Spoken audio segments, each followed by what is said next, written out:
Nakakalungkot isipin pero kailangan na namin isara tong munting negosyo namin. Kung minsan talaga ang pinakamahirap na maging desisyon natin sa buhay ay ang isuko ang isa sa pinaghirapan. Isang buwan ko din pinag-isipan na isang linggo kung hindi ako makatulog. Napapaiyak din syempre. Marami din namang sa tingin ko kahit paano natulungan ng mga empleyado na nagtrabaho dito. Hindi pala talaga lahat ng pinlano mo ay mangyayari. Kada may question pa pagbayad ba akong bibig. Kaya ngayong araw ay samahan nyo kami hanggang dulo ng video na ito. Kung ano nga ba yung aming mga rason kaya namin ito napilitang gawin. Good morning guys, ngayon ay susundin ko si Tito Rans at isasama namin siya sa Papunta saan? Papunta po kila Herlin at Joy. So, ayun guys, pupunta kami ngayon kila Joy at Herlin. Gusto namin isama si Rans kaya susunduin namin ngayon. Nandito na kami sa harap ng bahay nila at si Mac na lang yung susundo dun sa loob. Maghantay na lang ako dito. Nandito na si Tito Rans at mapunta lang kami kila Herlin at Joy. Mabisita ulit. Matapos ng matagal na na panahon. Hindi ko mabisita. Gawa ng kalagayan natin. Kaya, yun. Buti umuwi sila. Mabisita natin. So guys, nandito na kami ngayon sa loob na ay kanina pa pala ako nandito sa loob. So nandito na si Rans sa likod. Ayan, kasama na natin si Rans TV at saka si Mac, syempre. Mac TV. Muntik na maging May TV May TV. So ayun, si Mac plano din niya siguro mag-vlog. Di ko alam, may hiniram yung GoPro na isa. Ano ba plano mo, Mac? Ba't mo ba hiniram? Wala, mag-video lang. Gusto ko po i-try Para ma-explore yung sarili, ano? wala man bang mangyayari pag Wala namang mawawala wala. kung susubukan. Parang si Tito Rans mo, sinubukan, di ba? Wala namang nawala sa kanya nung sinubukan niya. Nagdagdag pa nga. At least kahit pa paano, kumbaga nakakaano din, kumbaga nandun yung nai-enjoy mo din habang nag-vlog ka. Basta gusto mo yung ginagawa mo naman, kahit anong bagay yun, basta gusto mo yung ginagawa mo, may enjoy mo yun, di ba? Saka siyempre yung mga nagmamahal sa'yo, siyempre hanapin din. Oo, mas maganda din na may napapanood. Tsaka alam mo, mas nagiging creative yung utak mo, di ba? Kasi gumagawa ka ng mga content. So, kaya nga sa mga nagme-message, sabi si Rans daw papuntahin. Sa totoo lang guys, bago kami maghiwalay ni Rans, bago kami mag-break, hindi, nagsabi ako kay Rans na puntahan niya sina kagaya nila Joy, di ba? Sabi ko bibigyan kita ng pwedeng ibigay, puntahan mo si Joy at Herlin. Kaso nga lang, tsaka yung ibang beneficiary, kaso nga lang sabi nga na Rans baka hindi din niya kumbaga hindi niya magampanan kasi nga kinakailangan niya mag-healing process, nasa healing process. So malayo kala Joy at Herlin, di ba? Alam yan ng iba, malayo.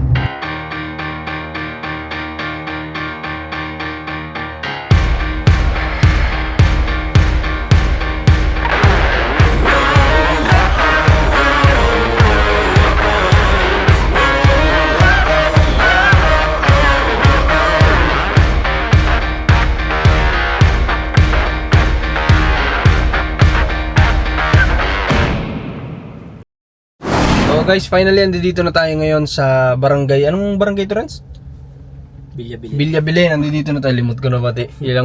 Halos magdadalawang buwan lang tayo dito wala. Limot na natin. So nandito na tayo ngayon. Okay, so mag-set lang kami. Ng gamit. Tapos diretso na kami sa beneficiary natin dito.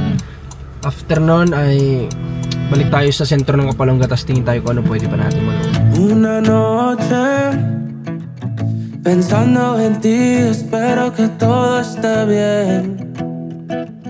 Mirando al cielo and I hope you're doing the same. Fumo un poco para tratar de sacarte de mi mente. Bien difícil falling in love with you cause you made it look so easy. Pensando que me necesitabas. So guys, tapos na kami mag-vlog dito kala Ate Alpha, kala Joy at Herlin. Nakakalungkot nga lang yung nalaman namin. Panoorin nyo sa channel ko kung ano yung isa sa hindi makatarungan na ginawa dito sa kanila. Talagang hindi ko na-expect na may ganung nangyari sa loob ng 2 buwan na wala tayo dito. Grabe. Como una noche más, tranquilo. Una noche más sin ti. Nakakalungkot talaga na ganun, na pagbalik natin ay ganun yung mababalitaan natin. At ayun, wish ko lang sana sa gumawa nun, pwede kayong, alam mo yun, makonsensya at kahit hindi nyo na ibalik, bahala na po kayo. Basta humingi na lang kayo ng paumanin kay Ate Alpha. Kasi tsaka huwag nyo nang uulitin, lalo na sa mga kagaya ni Ate Alpha na nagsusumikap din sa buhay para makakain, di ba? Para ma-providean kung ano yung mga pangangailangan ng mga kapatid niya, mga anak niya. So, hindi lang sa dapat mamili kayo ng taong gagawa ng ganyan, dapat huwag nyong gawin, di ba? So guys, nandito na kami sa bahay at kagaya ng usual namin na sinasabi ko sa inyo noong nakaraan, eto na naman, walang kasawaang sardinas yan guys. O, di ba? Tapos syempre may gulay, may itlog. O, tapos bumili kami ng manok. Marcos, kamusta daw yung sugat mo? Magaling na? Oh, Anong oo? opo. I forgot ulit. How's your sugat? Opo. Okay na po? Oh. Ano oo? Ay, opo. ulit. Kamusta po yung sugat mo? Okay na? Opo. Yan, o pakita natin. Pakita natin. Ayan, magaling na. Ito pa yung malalim, oh. Yung sa paa niya may bandage pa. Nadublihan na naman yata yung kahapon. Nadublihan na naman yung kahapon? Nadapa ka kahapon? Sa labas? Sa labas? Oh, yung rock. Anong oo? Opo. Left the hall light on in case you come back home. I sent a text that I was wrong. Oh, won't you come back home? Why won't you come back home?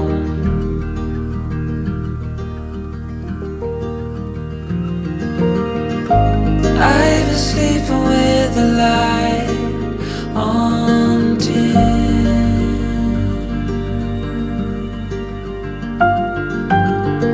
The dark feels heavier without you in. Guys, ngayon, nandito na kami ngayon sa ito yung shop namin na ipinundar namin dati ni Commander. Yung mga panahon na katatapos na ng kasal namin, ito yung napundar namin. Kasi yung munting anaipo namin, nilalaan namin sa mga alam naming soon ay mapapakinabangan namin. So ito yun, yung pinaghirapan namin ng matagal din na panahon. Eh ngayon naisip namin na pangalan David, so kasi kay Marcos yan. Si Marcos kasi, Marcos David. So sa kanya talaga nakapangalan tong shop na to. At ayun, maraming pinagdaanan din tong shop na to. Marami din namang sa tingin ko kahit paano natulungan ng mga empleyado na nagtrabaho dito. Yun nga lang, may mga empleyado pa rin na kahit gawin mo na lahat ay gagawin ka pa rin na hindi maganda. So ayos naman na sa amin yun. May mga tao nga dito na may mga bali pa hanggang ngayon. So may mga 5,000 ganyan, pero hindi na namin inaano yun. Tulong na lang namin, bahala na sila dun. Alright, so yun nga, final decision ay isasara talaga namin to guys. Nakakalungkot isipin pero kailangan na namin isara tong munting negosyo namin.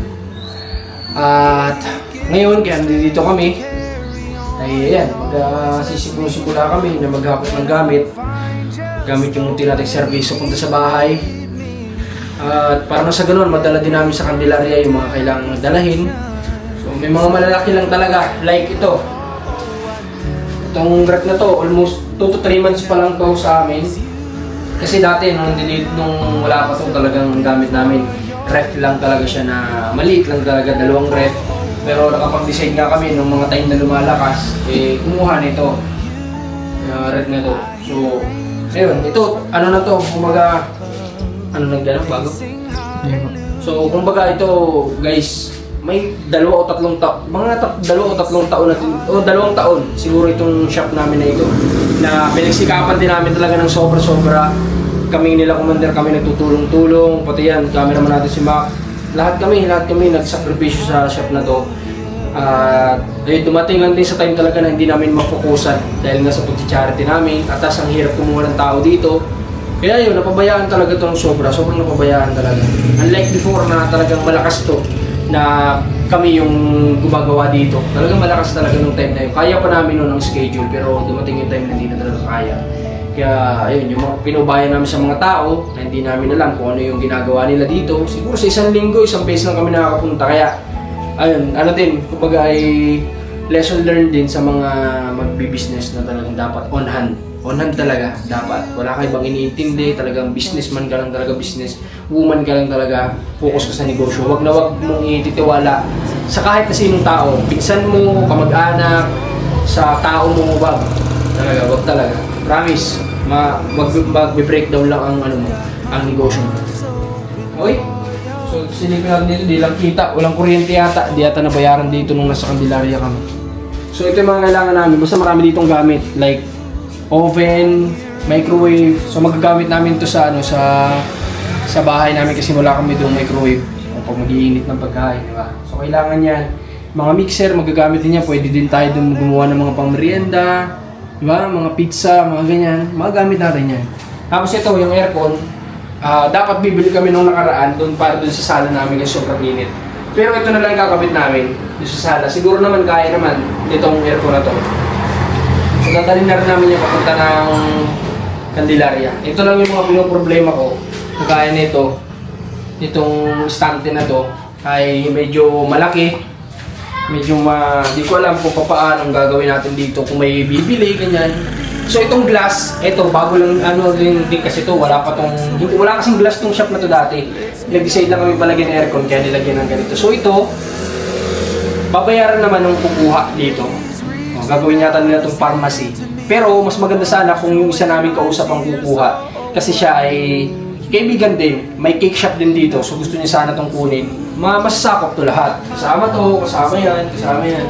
So kaso nga lang, di ko alam doon sa may-ari nito, baka mas papaboran na yung pharmacy. Pabor sana sa amin yun kung yung cake shop. So paano? Gakot muna kami, guys. Ako tayo. Sing hallelujah. They sing hallelujah.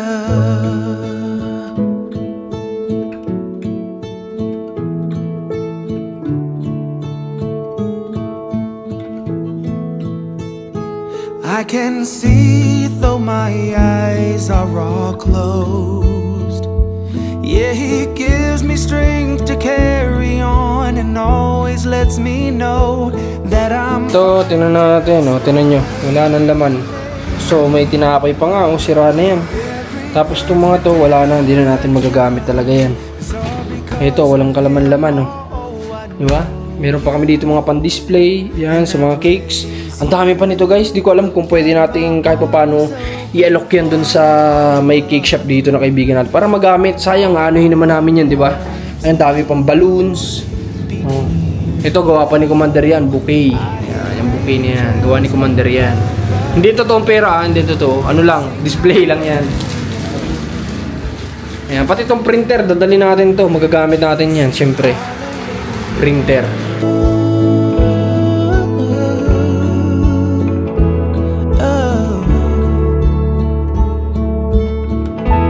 They sing hallelujah.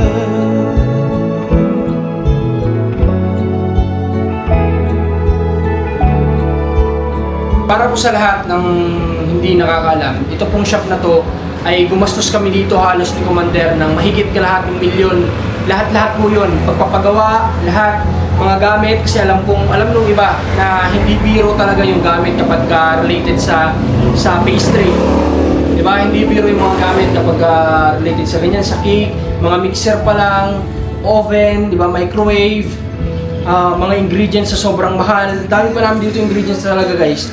Ito, sa sakripisyo lang namin to kasi nga dahil sa nakita namin sa mga lugar na napuntahan namin sa Quezon, sa Batangas na marami ding nangangailangan ng tulong. Kaya handa kaming sakripisyo itong negosyo namin na ito para po malibot ang mga lugar sa bayan ng Quezon at Batangas, maging sa Laguna, Cavite, lahat yan, mararating natin yan. So, kaya sana hinihiling ko na samahan nyo din naman kami sa mga magiging mission namin doon dahil handa kami i-sacrifice lahat, maging itong pinundar namin, guys. Okay, so tara. Malaking bagay ito. Magtatayo ako doon ng printer shop. Pero isa lang printer. Pero isa lang yung printer. Everybody makes mistakes. Cause no one can be perfect. It was just one kiss, but that don't justify it. Nakapaglagay na kami ng mga mailan-ilan na gamit dito sa likod ng sasakyan at ihatid na muna namin sa bahay. Pero bago ang lahat, dadaan tayo ng pwede nating mamerienda, guys. So, alam niyo yung isa sa nakakalungkot din, guys. Kasi yung shop na yan, kaka-register lang namin yan sa ano, sa ano ba yun?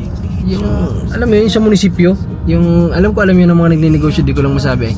Basta kaka-register niya lang talaga. Siguro ni-register dyan ulit ni Commander nung mga February or March, ganun. Siguro mga February, ganun niya yan ni-registered. So, syempre gumastos na naman dun. Tapos, sakto nun, kakabili lang din namin ng lahat ng ingredients. Kasi nga, si Commander talaga gusto niyang ilaban pa talaga yung negosyo namin. Kahit naman ako, kaso nga lang talaga.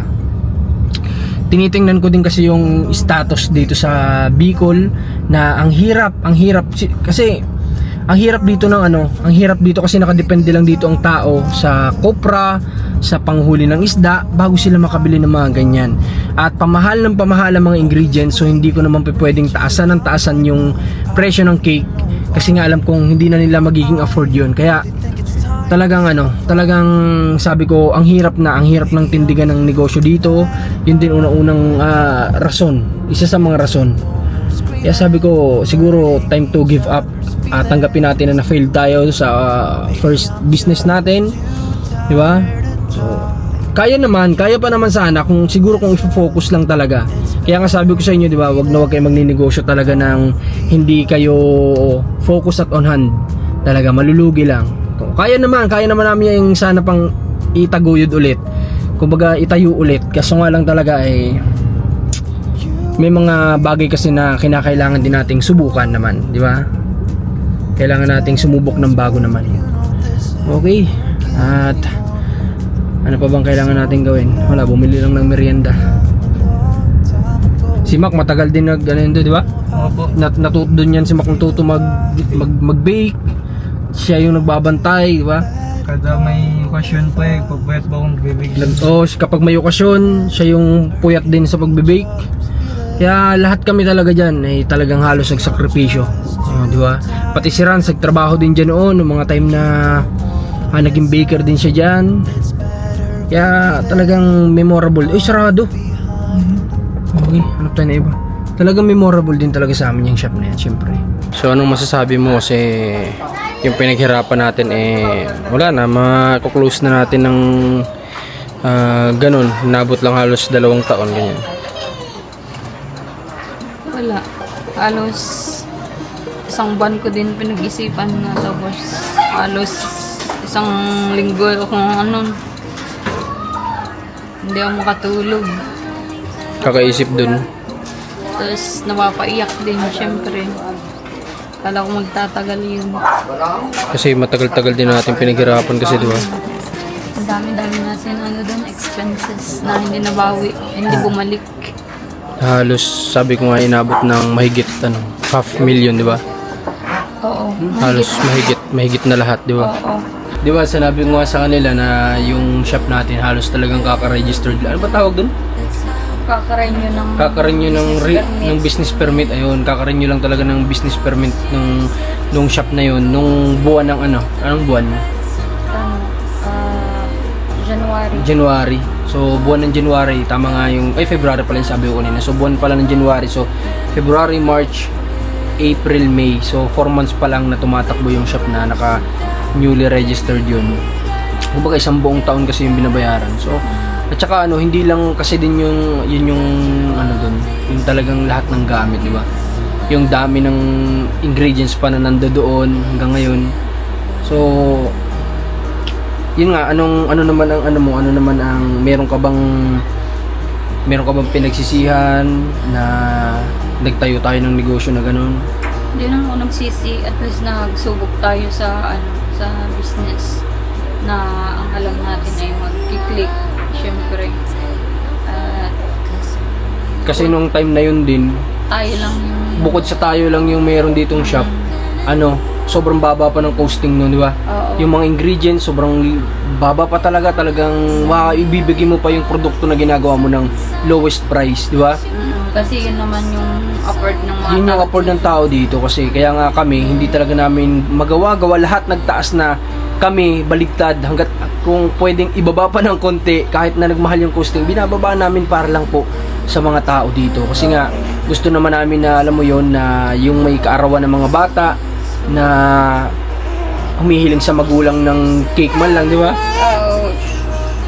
Yung humihiling sa magulang ng cake man lang, may bigay man lang ng magulang. Yun, dun pa lang iniisip na rin namin yun. Kaya hindi talaga pwede, sabi ko kasi parang hindi tayo bagay maging mag-business ng ganito kasi nga parang nangyayari charity na lang talaga, di ba? Sa Parang totoo lang may mga tao pang... Yun nga sabi ko sa kanila, may mga tao pa sa amin talaga doon na may bali pa ng 5,000 ganyan, pero hinayaan na lang talaga namin yun. Hindi, bukod doon, cake mismo yung utang Oh, may nila. cake din. Saan ka nakakita ng cake shop na inuutangan, Oo. di ba? So sa amin lang yun. Sa amin lang talaga. Kami talaga, sige, kung wala pa kayong pambayad sa ganun, why not? Sige, kuha kayo. Kuha kayo. May mga hindi pa nabayaran, ganyan. Pero wala na, okay na po yun sa amin. Basta sa ganung bagay naman, si God na lang bahala. Sabi ko, hindi ata sa ating bagay yung mga ganito kasi nga, magiging charity na lang talaga. Itong mga nakaraang buwan na tinataguyod namin yung business, ang dami talaga nangyari na halos walang tutubuin, di ba? Para lang makapagbigay ng ng ganun nga na product sa may mga kagustuhan ng ganun na hindi afford yung sobrang mahal, di ba? Ayun, sabi ko, di bale, ang success ay ang kaakibat nga niyan ay fail, di ba? So kapag na-fail ka, doon ka mas matututo, doon ka mas lalakas, at sa susunod na magtayo ka ng business, mas mas matured ka na para sa negosyo. Tsaka Diba? sabi nila sa unang taon, pangalawa, at hindi pa nag-click. Kung kaso nga lang yung sa atin, hindi naman pwedeng ibang tao lang ang manage nun, Kaya di ba?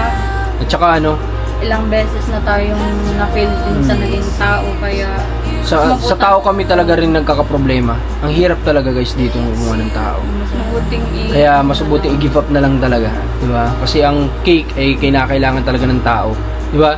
Decorator kailangan. Sa totoo lang, ang dami na sanang nagkaroon dito ng maayos na alam mo 'yon, ng experience.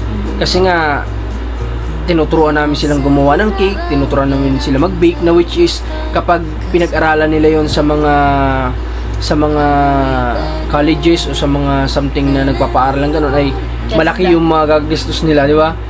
Yung iba na rin nagsabi na daily halos 500. kumaalis, matuto lang. ay pumapasok na silang walang knowledge, di ba? Zero Oo, knowledge. lalabas sana silang may alam. Ganun Di ba? yung mga tao na Kaso nga lang ngayon, yung iba hindi rin pinapahalagahan, ganyan. So wala na tayong magagawa doon. Basta ginawa natin yung part natin doon. So yun lang. At least ay nasubukan namin ang magnegosyo. Na-try namin na mag-business. malay natin kung saan nilarya tayo. Malay natin, di ba? bigyan tayo ni God doon ng break na magkaroon tayo ng negosyo or something na mapapakinabangan natin para sa mga bata. Yun na lang ang iniisip namin.